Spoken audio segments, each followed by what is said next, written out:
यस्तै यस्तै कुरा गरेपछि अनि मलाई म त सांसद हुन गएर सुते होइन भन्ने कुरा मान्छेले पत्याउँछ नि त। हाम्रो प्यारेन्ट्स जेनेरेसनले यो नसुत्ने भन्ने चिजलाई लास्टै ग्लोरिफाई गर्छन् कि, but it's not that tough man.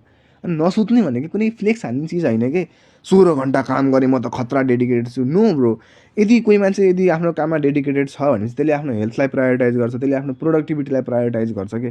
यस्तो यो 16 घन्टा सुत्ने यो हुन्छ नि, अब यही चिजलाई ग्लोरिफाई गर्छन् क्या अब हाम्रो प्यारेन्ट्सहरूले। आफ्नो उनलाई यासी दिन लगाएको छोरोलाई, आफ्नो 8 क्लास दिन लगाएको छोरोलाई हेर हेर यस्तो डेडिकेसन भनेको। अर्काको छोराले टुप्पी कसेर पढ्छ। मलाई मेरो बाबाले विजय साईले 18 घन्टा पढ्छ त किन पढ्दैनस् भन्नुहुन्थ्यो कि। यो हाम्रो प्यारेन्ट्सहरूले यो यस्तो चिजलाई किन ग्लोरिफाई गर्छन् यार। एक गुगल हान्यो भने, एक एआईलाई सोध्यो भने चाहिँ sleep is very important for your productivity भनिदिन्छ कि।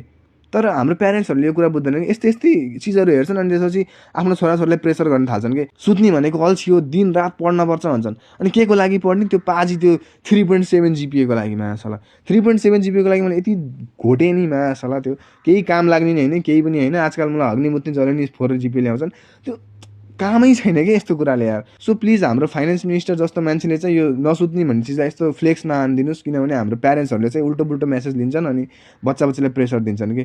यस्तै यस्तै आडु पाडु कल्चरले गर्दा मलाई बच्चाले पछि फिनितो हान्छन् आफ्नो life. So please don't do this man, come on. यदि तपाईँलाई आफ्नो प्रोडक्टिभिटी देखाउन छ भनेपछि सो योर वर्क।